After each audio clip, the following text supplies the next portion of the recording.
For nearly 5 decades, Moe Howard's garage stood untouched, like a locked vault that no one dared to disturb. Neighbors, fans, and even collectors whispered about what could be behind those doors, but the truth remained hidden. Moe Howard, best known as the strong-willed leader of the Three Stooges, had passed away in 1975. And not long after his death, the garage behind his Hollywood Hills home was sealed tight. It wasn't used for cars, storage, or even casual family needs. Instead, it became something of a secret chamber, closed off from the world. Time passed, new owners took over the property, and yet the garage door stayed shut. The air of mystery only grew stronger with every passing year. Why would a comedy legend, whose work made millions laugh, want to leave a part of his home sealed forever? Was it grief, privacy, or a deliberate attempt to protect something valuable? When the doors were finally opened decades later, the answer was far more astonishing than anyone expected. What people found inside wasn't just old belongings, it was a preserved snapshot of Moe Howard's life, legacy, and the golden age of Hollywood comedy. Before diving into what was hidden inside, it's important to understand who Moe Howard really was and why his life mattered to so many people. Born Moses Harry Horowitz in Brooklyn, New York, in 1897, Moe grew up in a working-class Jewish family. From an early age, he dreamed of entertaining people, often practicing skits and jokes in front of anyone who would watch. He left school early, not because he disliked learning, but because he wanted to pursue his passion for performance. His journey was not easy. For years, Moe took small vaudeville roles, lived on little money, and faced rejection. Yet his determination never wavered. His big break came when he teamed up with Ted Healy and later brought his brothers, Shemp and Curly, into the act. Alongside Larry Fine, the group evolved into the Three Stooges, one of the most iconic comedy trios in history. Moe was instantly recognizable for his bowl-shaped haircut, stern persona, and perfectly timed slapstick routines. He played the role of the bossy leader, but off-screen, he was deeply practical, a family man, and far more thoughtful than the character he portrayed. His career spanned vaudeville, short films, and television, bringing joy to millions. Yet, despite their success, the Stooges often struggled financially, as studios underpaid them and denied them residuals for reruns. Moe learned to be cautious. With money, investing in real estate and carefully managing his family life, by the time he retired, he had built not only a legacy in comedy, but also a quiet life away from the spotlight. Moe spent his final years at a peaceful home in the Hollywood Hills, located at 9061 Thrasher Avenue. The house, built in 1960, was a modern one-story design with 3 bedrooms, 3 bathrooms, and a large lot of over 27,000 square feet. It featured a swimming pool, a wide backyard, and plenty of privacy. Moe and his wife Helen cherished this home, living there quietly after decades of show business. But behind the main house stood a garage, which was unlike any ordinary garage. Instead of being used daily, it became the subject of mystery after Moe's death in May 1975. Some believe Moe himself requested the garage be closed before he passed, while others say Helen made that decision out of respect and protection. Just 5 months later, Helen also passed away, and the garage remained locked. Over the years, as new owners came and went, the sealed garage became a silent legend. People wondered, was it full of junk, or was it hiding priceless treasures? From Moe's career, no one dared to open it, and the mystery grew larger with time. It wasn't until decades later, when someone finally unsealed the door, that the truth came to light. The reason for sealing Moe's garage has been debated for years. Family members and historians suggest that it was meant to protect his personal belongings from theft, curiosity seekers, or even exploitation by the media. Moe, having lived a modest life despite his fame, was careful about what he left behind. He was practical, and he valued privacy. The garage became more than a place to store objects. It turned into a time capsule, preserving his world exactly as he left it. For fans, this decision symbolized dignity and respect. Unlike other Hollywood figures whose belongings were quickly sold or displayed, Moe's possessions remained undisturbed, safe from outsiders. Some argue that it wasn't intentional, and the garage was simply forgotten as the family passed on and the years rolled by. But whether by design or accident, the result was extraordinary. When light entered the garage for the first time in nearly half a century, what people found was a collection of items that revealed not only Moe's taste and personality but also untold stories from the golden years of comedy. The first things that caught attention inside Moe Howard's garage were two cars, both covered in layers of dust but remarkably preserved.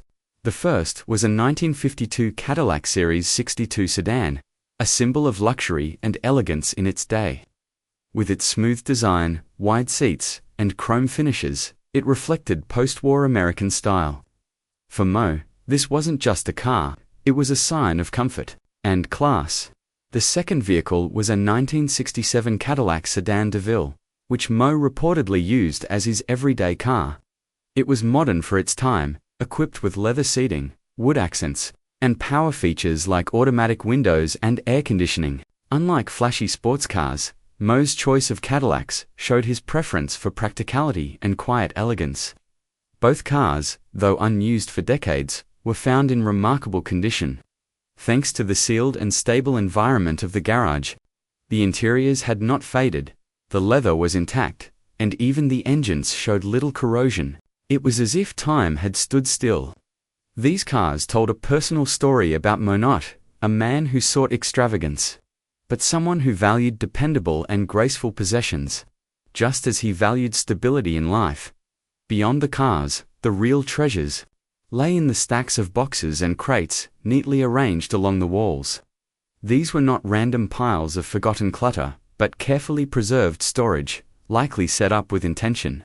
Some boxes had fading labels, while others were unmarked, adding to the mystery. Inside, curators and collectors discovered memorabilia that gave intimate glimpses into Moe's personal and professional life. There were signed checks, membership cards, handwritten notes, and original scripts. One box contained Moe's Screen Actors Guild card from 1974, complete with his signature in blue ink. Another held a framed check from 1971, signed by Moe and tied to his personal bank account.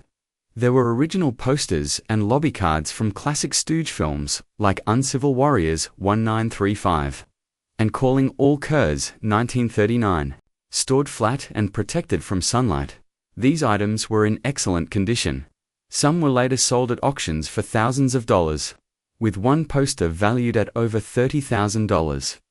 Alongside professional memorabilia, deeply personal items were uncovered letters Moe wrote to his wife Helen, notes for his autobiography, and even family photographs. These pieces painted a touching picture of Moe not as a slapstick comedian, but as a husband, father, and thoughtful man. As the contents of the garage slowly became public, auctions revealed just how valuable these items were. Collectors and fans were willing to pay high prices to own pieces of Moe Howard's history.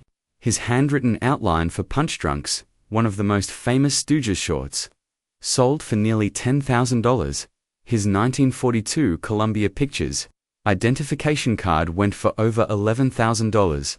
Posters, letters, and signed memorabilia attracted bidders worldwide, many of whom were lifelong Stooges fans. Yet, beyond their monetary value, these items carried deep emotional weight. They were fragments of a life that shaped American comedy, physical connections to a man who spent his years making others laugh, but lived with modesty and discipline. Each discovery from the garage felt like finding a new chapter in Moe's story, one that blended fame, family, and legacy. When news of the garage discovery spread, fans reacted with excitement and emotion. Online forums, especially on Reddit, filled with discussions about Moe and the unfair way the Stooges had been treated by studios.